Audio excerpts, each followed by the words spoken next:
Hi everyone, I'm Niry and welcome to my series Healthy Dogs. Today I will tell you more about broccoli and how it can help your dog to stay healthy.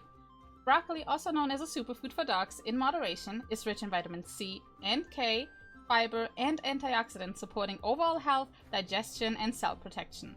It contains sulforaphane, a compound that may reduce the risk of cancer and type 2 diabetes. Letting cooked broccoli sit for 90 minutes can increase sulforaphane levels, potentially slowing tumor growth by up to 2.8 times.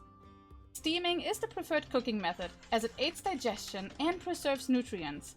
Broccoli should be served only as a topper or treat, making up no more than 10% of daily calorie intake. If you like the content, hit that subscribe button, leave a comment and hit that notification bell. Thanks for watching and see you next time!